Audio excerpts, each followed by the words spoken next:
Good morning, everyone. We'll just give people a few seconds to start coming into the system.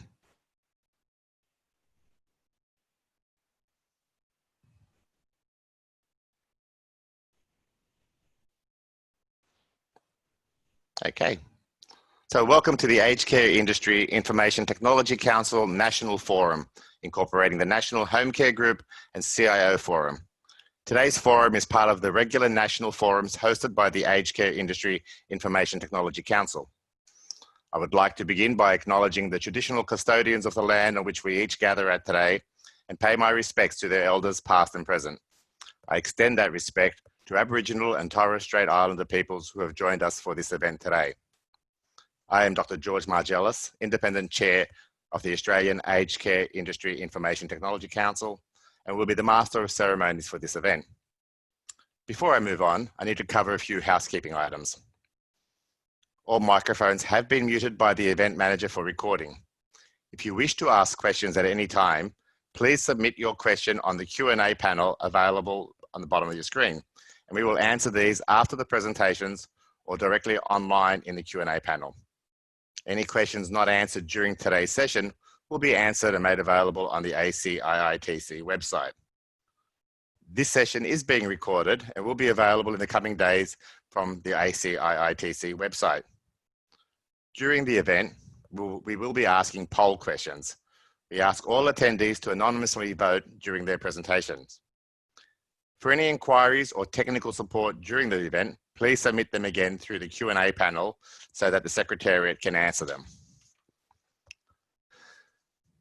The ACIITC, from now on be referred to as the Council, has been active since 2007, when it was formed by the two peak bodies, ACSA and ACCA, who later became LASA.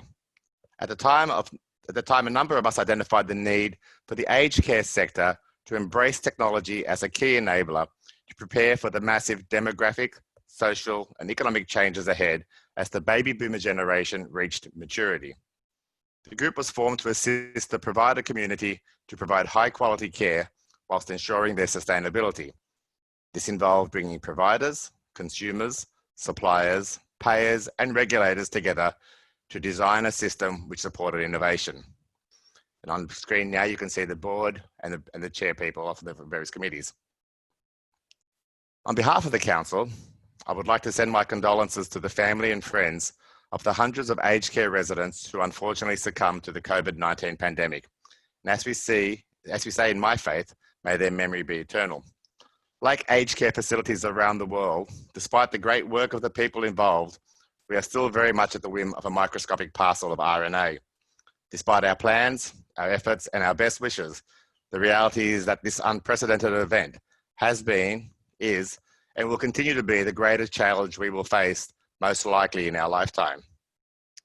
It is important that we focus on the science of solving this problem and avoid the temptation of embroiling ourselves in a blame game based on hypothetical scenarios for something that we could not adequately prepare for, nor know how it would evolve. Whilst here in Australia, we have had our recent bout of infections in a relatively small number of aged care facilities, we are still doing better than most parts of the world. I say this not so that we become complacent, but rather so that we appreciate the work of providers out there who have done a sterling job at keeping the threat at bay. It is also important that we focus on the facts and not the hype. We have a responsibility to the hundreds of thousands who rely on us to help them through their latter years. Science, accurate information, and dedicated people are what we need. There will be time for retrospection in the future. Today, we need to focus on action. One thing this pandemic has done is raise awareness across the wider community of the challenges we face every day in delivering aged care services and how it interacts with the broader healthcare system. It has highlighted the frailty of our economic systems and its interrelation with the rest of the world. We have all learned about immunology, virology, epidemiology, and public health.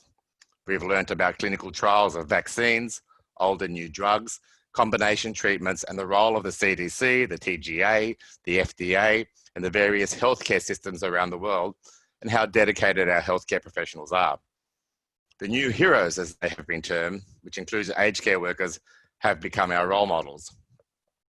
Which brings us to the role of technology and its use in aged care to improve outcomes, quality, safety, and efficiency.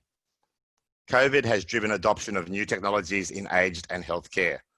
The rapid adoption of telehealth is often cited as an example of how the crisis has driven transformation. However, we have not really seen a transformation, but rather an adaptation to the current situation. To make it sustainable, we need to ensure that we have the right governance, an industry-wide focus on developing a resilient system, and appropriate funding. To transform aged care, we need system-wide change, and we need to build it upon solid foundations.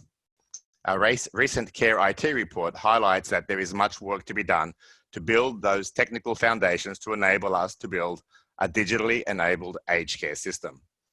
Over the next few months, we plan to discuss this in detail, and we invite you to join us in that discussion.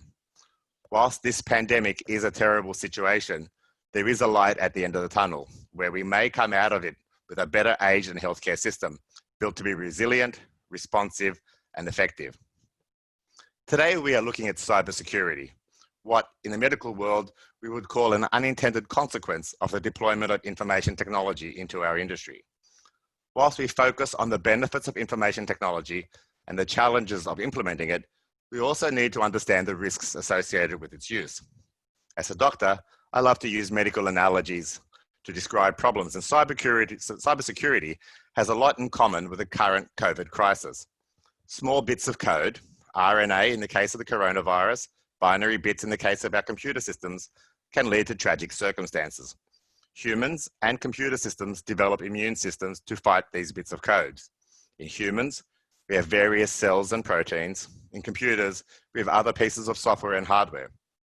There is a price for this protection. In the body, energy is used to drive the immune system, and the fine control of it sometimes goes wrong and causes different problems.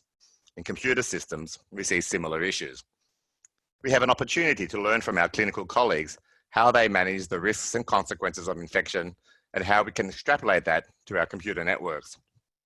Just as we need GPs, specialists, hospitals, public health physicians, and bureaucrats to manage the COVID crisis, we also need to look at multiple levels of engagement for cybersecurity, ranging from individual device management through the local, national, and even global security issues and the relevant legislative frameworks. Today's speakers come from a wide range of services, ranging from the peak government department associated with cybersecurity through to users on the ground. This is a unique opportunity to understand the full ecosystem of cybersecurity and how it affects you and your organization. After their presentations, we have left quite a bit of time for questions, so please use the Q&A panel during the presentations to ask any questions you have, and we will endeavour to get through as many as possible. Without further ado, I will hand over to our first speaker today. Can you hear me? Yep. Great. What about the video? You've got me on video as well? Sure do. We can see you and hear you.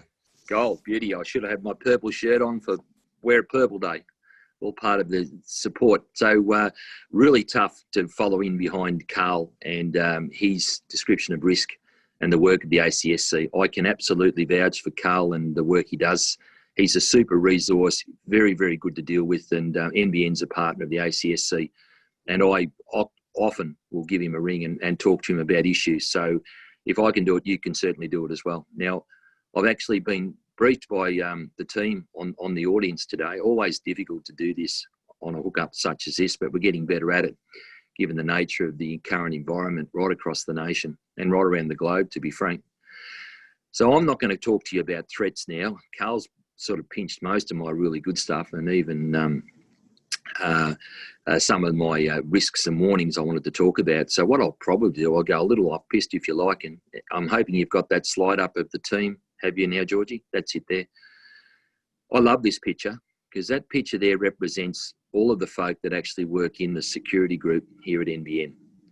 So my background is a little bit more untraditional. I'm not a techie. I was a law enforcement officer with the AFP and then with the Australian Securities Investments Commission for about 20 years, 19 years all up, so 13 years with the AFP, which was mainly organised crime and drugs, National Crime Authority work, and then the Securities Commission was in the enforcement arm.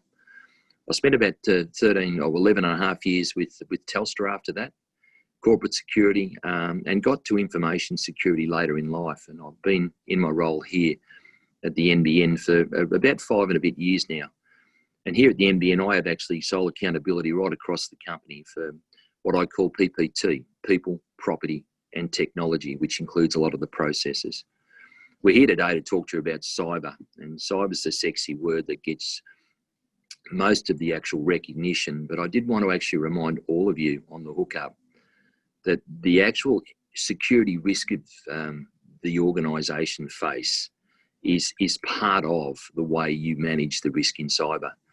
And by that, I actually identified the concept of background checking of folk you bring on board to assist you with your IT, and what access you give them, what privilege access you give them. So therefore, who has that access, and who helps the company understand the security risk. So you can see why it's a holistic approach to enterprise security. Carl's spoken about the current risks and threats, and I've only got 10 minutes here, so I'm not going to go over that. He did a really good job of actually really promoting the importance of backups, the importance of quick patching. We've got a regime here at NBN that requires us to patch within 48 hours because of the very quick quality and evolution of technology as far as the crooks are concerned. And I do call them crooks. That's a product of my background. But it's also an understanding that these people generally actually are in it for a monetary reward, or where it's state sponsors to do you actual harm, and very much against the law. I noticed that one of the questions on the panel, I'll answer it now because I thought it was pertinent, was that why don't we just pay the ransomware? Why isn't it a simple matter of a good business model that you get the de-encryption keys? Well, there's a couple of things you need to consider. There's the issue of anti-money laundering. You know, who is it you're giving the money to, and are you allowed to pay the ransomware? And the other, of course, is terrorism financing. And because you actually don't know who you're giving the money to, are you actually breaking the law by paying the ransom? So there are a couple of things to consider before you actually step off and over the line there. And I'm sure, and I'm hoping, I'm going to come back and answer a lot of your questions, hopefully after 11, and happy to take such questions as that. But I thought it was pertinent to answer that one there. Like, one of the things I sort of am going to talk about now, because Carl's covered all the risks and threats, is the fact that actually managing your security risk in a cyber sense isn't that hard. It's pretty fundamental. Things like protecting your work laptop by not leaving it unattended in unsecure areas, and locking the screen when you're away from the device. If you're not telling your organisation, that is the people that are working for you in your tech council, that sort of simple sort of messaging, you're missing the point. Personal security hygiene is everyone's responsibility, particularly those that are actually working for you and you're pushing the message out to. Another one is a simple one for all these folk working from home at the moment is don't allow family to use your work devices or passwords, as they can accidentally erase or modify any of your pertinent information, or of course infect your device. And that's another simple issue. With this work from home environment that we're all actually being forced into, you've actually gone from from a protected corporate facility environment where a lot of this stuff is known, to an unprotected residential or private environment where a lot of this understanding of personal security hygiene is totally unknown. Another one, if you're working from home, is to protect your home wireless network with password change and the default administration password on your home modem or router. Have you actually changed the password? Do you know what the password is? Who else knows what the password is another really good example of an easy one to understand. Obviously, issues around never reusing your passwords, the fact that you sometimes take a device like a mobile device or an iPad or laptop with you when you go down to the coffee shop or you do something like that. Do you leave it unattended at any time? Is it a risk? Again, simple messaging. Carl's probably mentioned, I came in late to his presentation, but from my perspective, the critical importance of the updates and patching on personal devices. have you got auto installed on? If not, are you absolutely installing the upgrades and patches as they become available on your personal devices? They're all simple messaging from my perspective that actually people can understand and appreciate. If people then understand it is their responsibility to look after their own personal security hygiene, then they're most likely to actually bring that into the workplace and be more focused on the relevance of what you're trying to actually do in managing your own network or organisational enterprise security risk in the workplace. The other thing that I thought was really pertinent today, and to make sure that you did appreciate, is you don't have to invent the wheel in this space. There is a myriad of information and really good high quality content that's incredibly relevant to your work environment, to those using your work environment, that is incredibly valuable. Places like our own nbn.com.au/scamwatch, and I'll talk a little bit about scams in a second. Carl's offer of the ACIITC value there. If you go online and Google, Microsoft have got a lot of content that you should be able to access. It's all available. All it does take is a search. And it's a really simple concept to follow. So I do recommend that you actually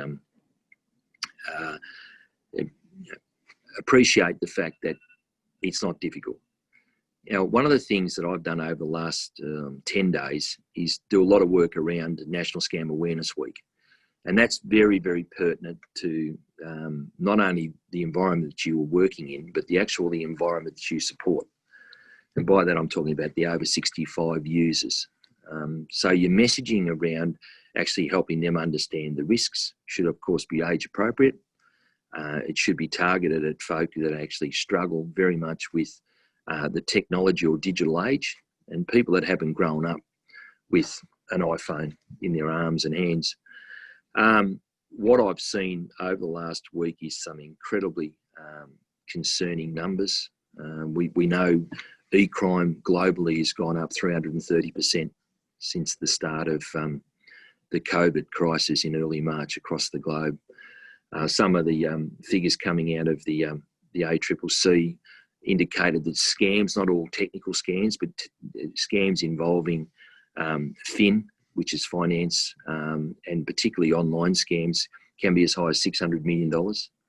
This year alone, we've seen a huge increase in people targeting the NBN as in cloning or impersonating the NBN, and actually causing some dramas as far as people thinking they're going to be cut off the NBN because of a phone call asking for remote access. And if they don't give the remote access, they get into trouble. Again, there's plenty of information on what to do if you want to manage that. And that's available again at our scam advice on the nbn.com.au page. Never give an unsolicited caller remote access to your device. Never give, or always understand that the NBN do not make automated calls, do not make solicited phone calls. Please push that information out as appropriate into your properties and into your home care.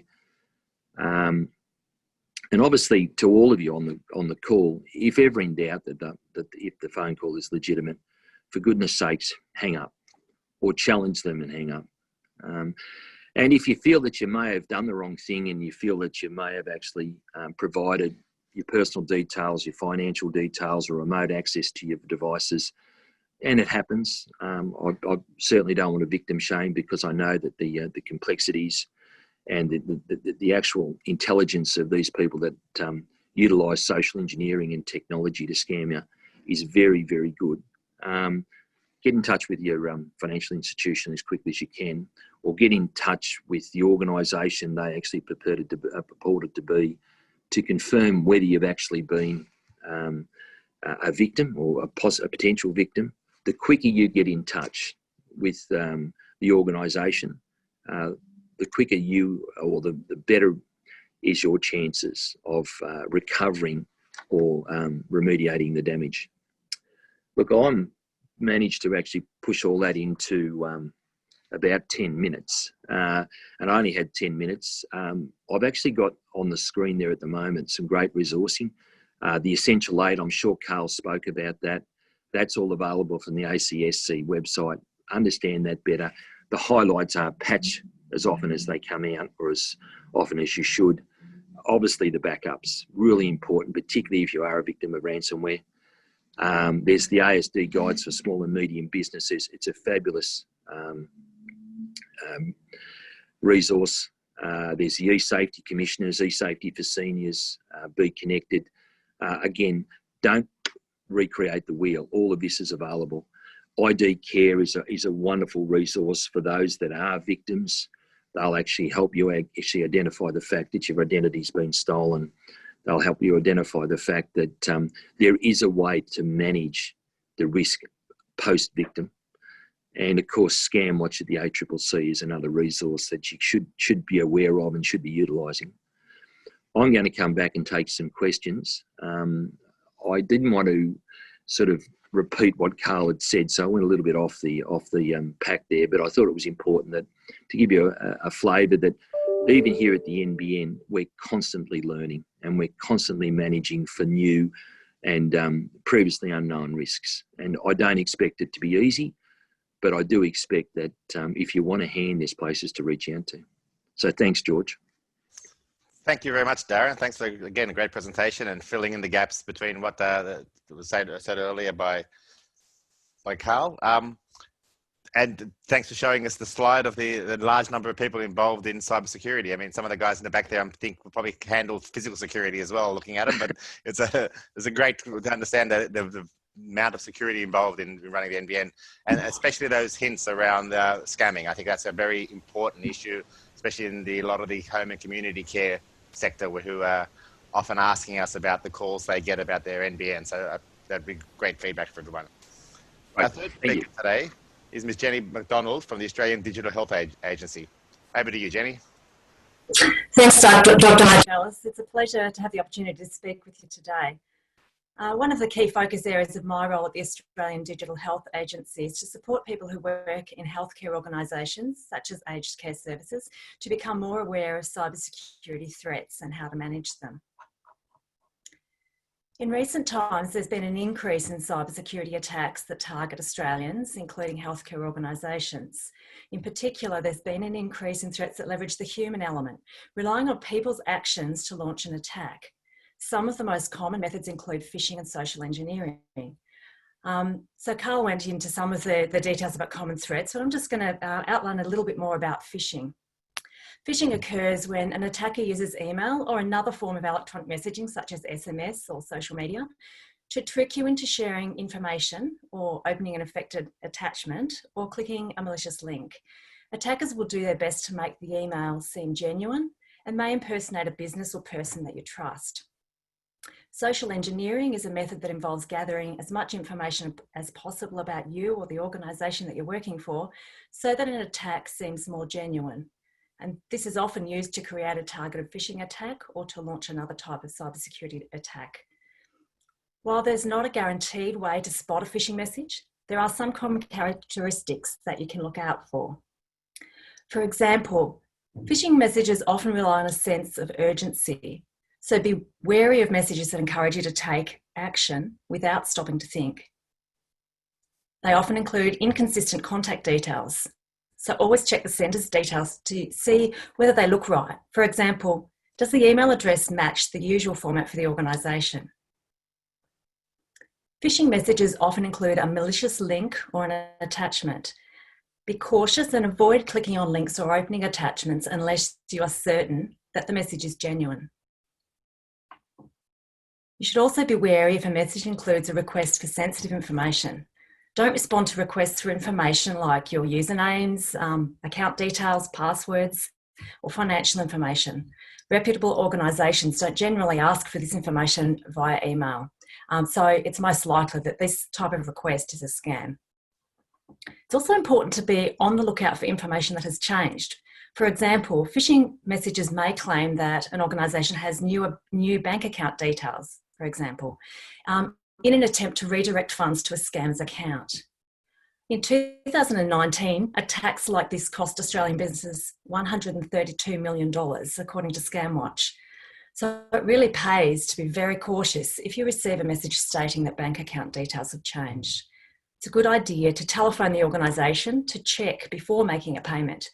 However, you should source the contact details independently.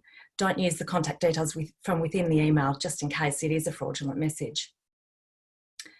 In addition, bulk phishing messages, as opposed to targeted phishing messages, can include a generic greeting. So it's good to be cautious if a message starts with "Dear customer," as this may be a sign of a bulk phishing message.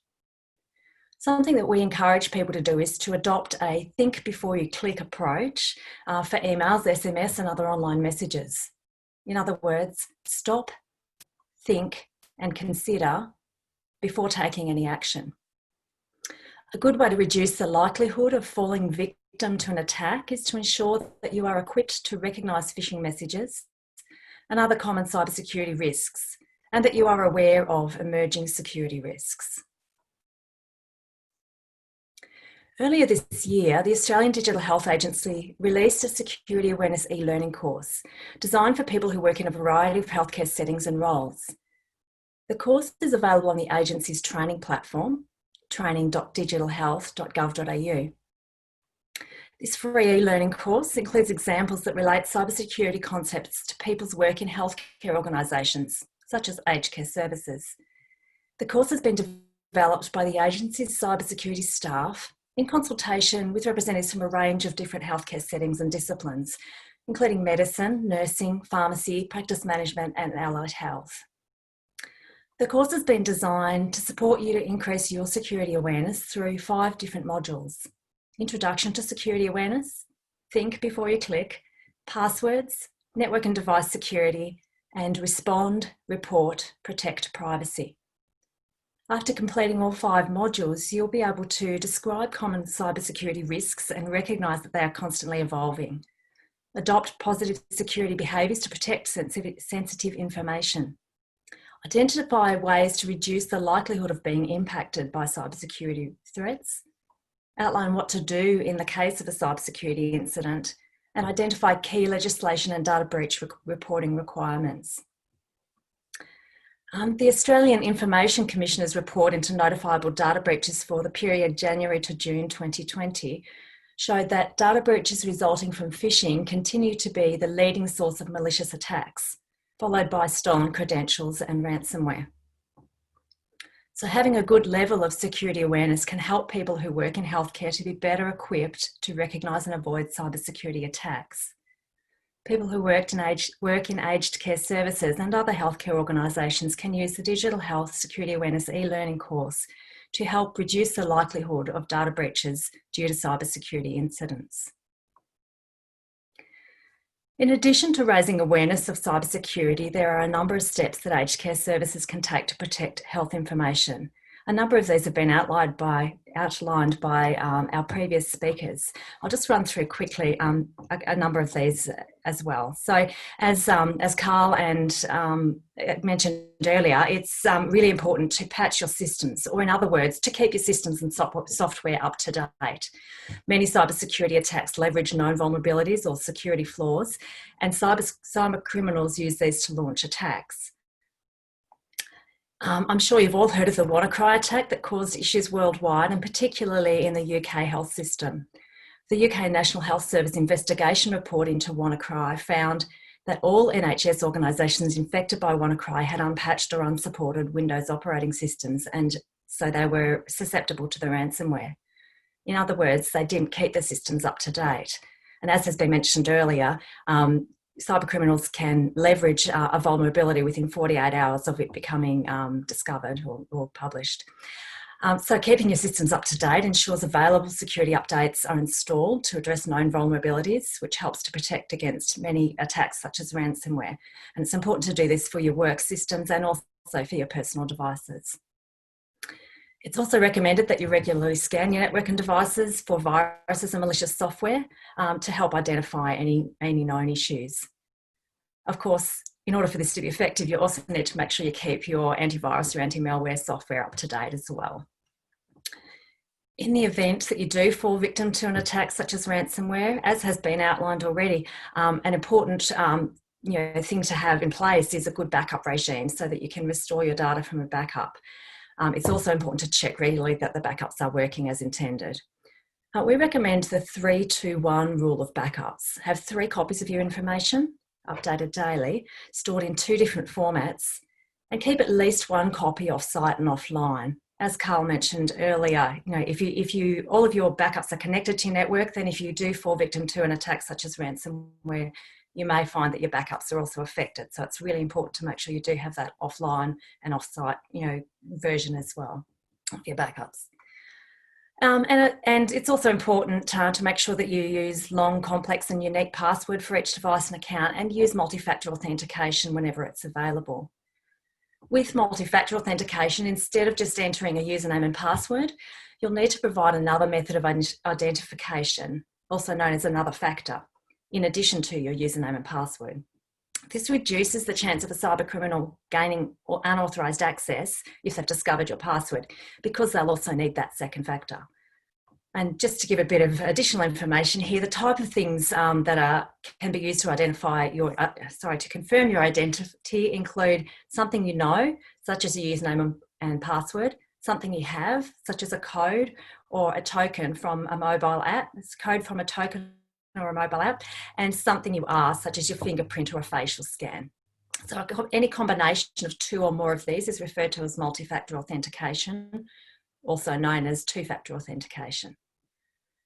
As Darren mentioned, it's really important to make sure you lock your computer when you step away from it. So this means that other people won't be able to use your login. This is particularly important from a medico-legal perspective, as you could be held accountable for any activity under your login. And if you've left your computer open so anyone can use it, you don't know what might have been undertaken while you've been away from it. A really good way to learn about emerging threats is to subscribe to free alert services, including alerts provided by the Australian Cybersecurity Centre and ScamWatch. That way you'll be advised of cybersecurity threats as they emerge so that you can respond appropriately. So to sign up for these alerts, you can visit cyber.gov.au and scamwatch.gov.au. You can also contact the Australian Digital Health Agency if you would like to be added to our cybersecurity mailing list. When you're selecting new IT products and services or reviewing your existing systems, it's important to ensure that you include security considerations as well as looking for other factors such as functionality and pricing. It's a good idea to have a conversation with your IT providers to gain an understanding of how secure their products and services are. And as part of this conversation, it's important to ensure there's really clear understanding of which aspects of security will be arranged by your IT provider and which aspects you'll be expected to manage yourself. We've developed some guidance for healthcare organisations, including questions to ask your IT providers to assist with this process. We have a range of health sector specific guidance available on the Digital Health website in relation to many of the topics covered in today's presentation, such as promoting good security behaviours, keeping systems up to date, backups, ransomware and good password practices. There's quite a range of different pieces of guidance material, and you can also link through to the Security Awareness Training course from that webpage as well. So you can access this information by visiting digitalhealth.gov.au and searching for cybersecurity guidance. The Australian Cybersecurity Centre also offers a range of cybersecurity guidance material for individuals and businesses, which you can access by visiting cyber.gov.au. So if you'd like any further information, you can contact the Australian Digital Health Agency using the contact details on the screen. And I'd just like to thank you again for the opportunity to share some insights in relation to cybersecurity and its importance to the provision of high quality healthcare services. Thank you, Jenny. Thank you for those great presentation. Again, covering some very practical and day-to-day things you need to do to manage cybersecurity at the coalface.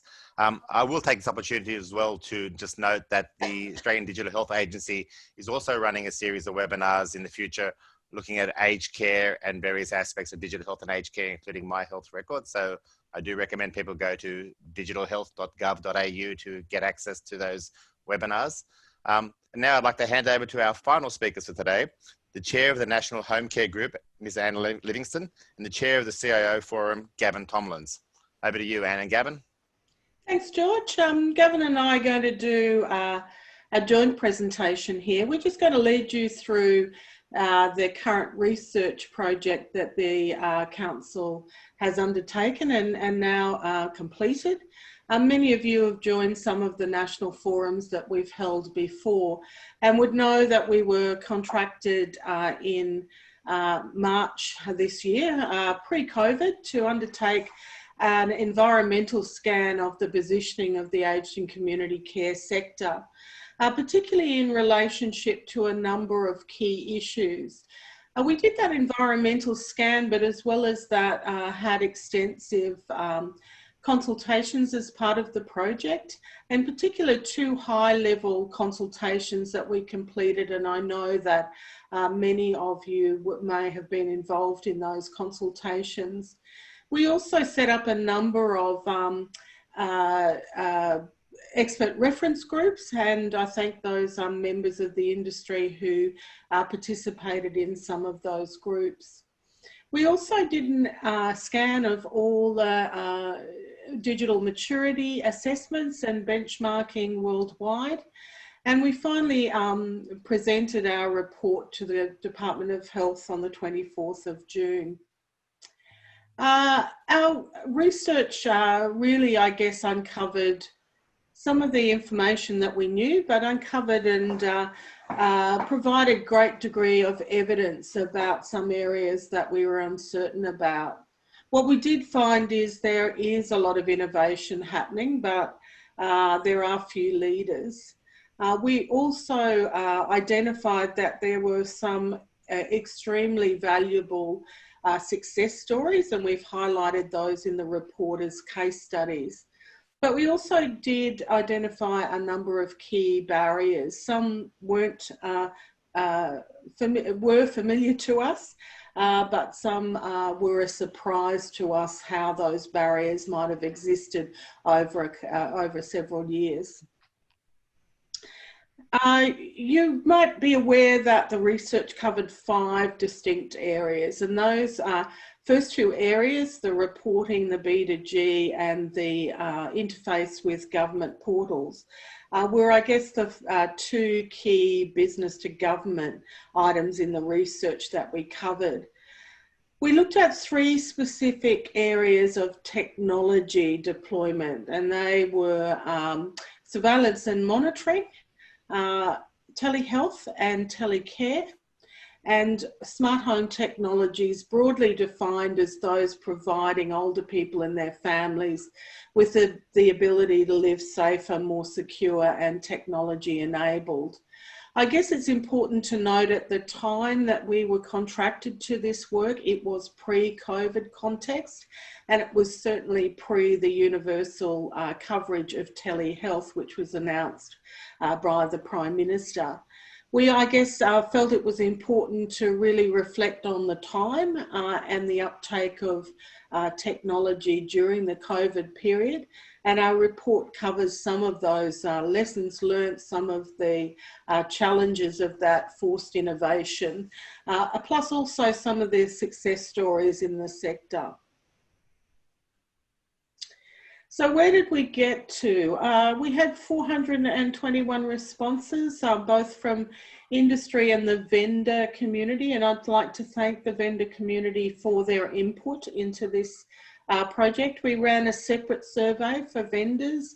It was very important for us to get a handle on the capacity and positioning of the vendor community, as well as the positioning of the industry. Across the industry, we had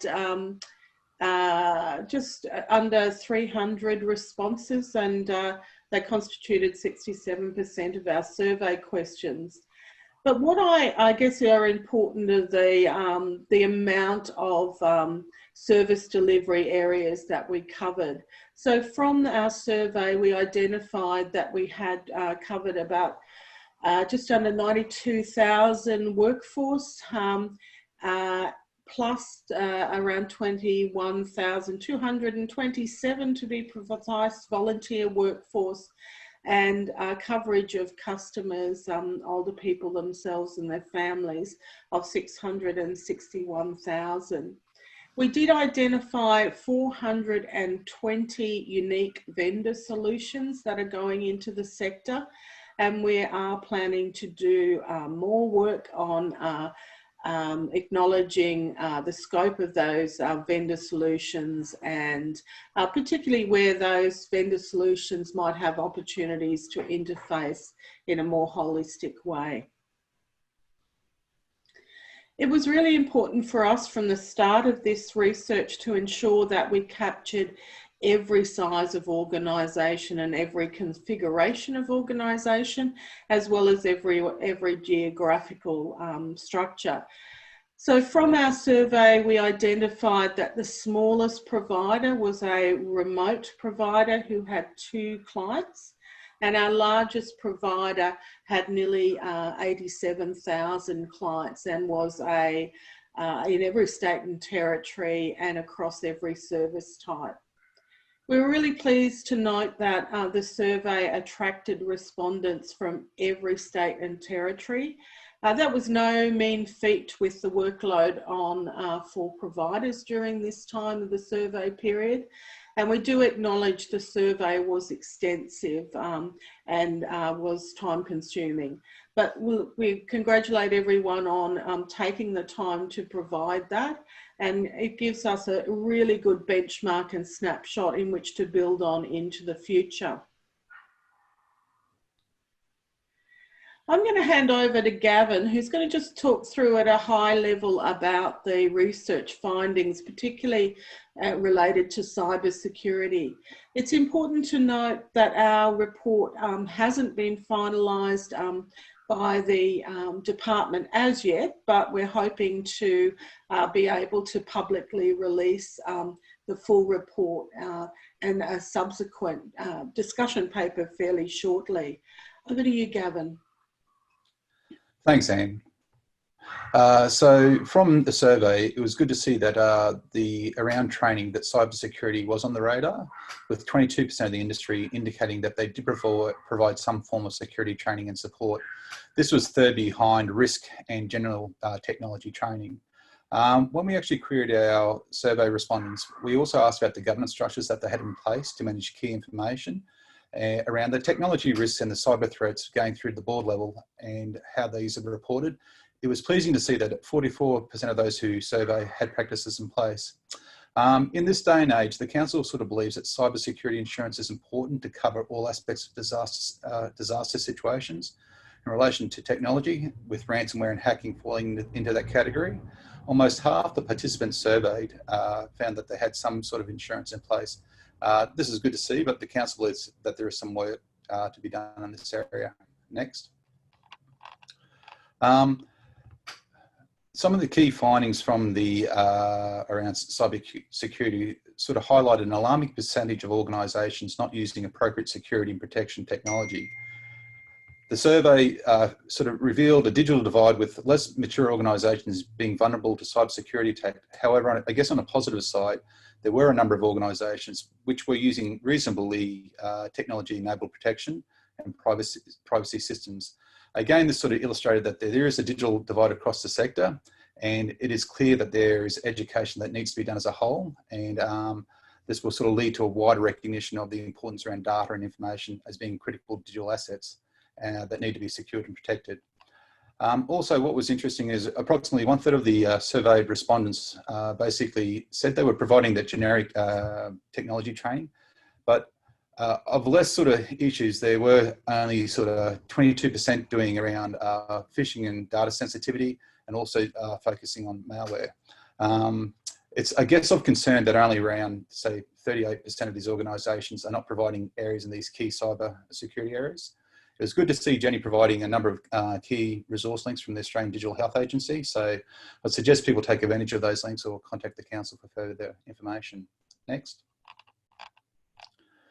During this COVID situation, I guess it's also, as mentioned by Carl, it's brought through a pandemic of cybersecurity threats, including email-based phishing and malware threats.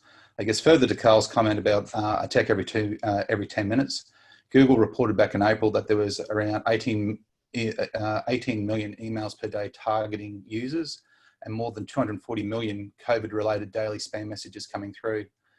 I guess throughout the industry at this present point in time, we have a number of partners who are also looking at cyber threats around governance, including recommendations around VPNs and cloud-based services, around that Corona-based themed phishing for emails, telehealth deployments, and medical device security. So we suggest a note of caution and contact the council for further information. Next. I guess the survey highlighted quite a digital divide. Within the survey, we included a number of questions regarding the approach on managing privacy and security issues. The findings did raise concerns about this divide across the sector and what people are doing to address those issues. Around 67% of organisations basically highlighted that they did have some sort of governance structure in place, being oriented to how they're dealing with cybersecurity attacks. But on the other side, there were a number of organisations basically indicating that didn't have any knowledge about what was going on and what was going to be done to protect those ever-present threats. That, from the council perspective, that is a concern given the security risks associated with technology. Next, please.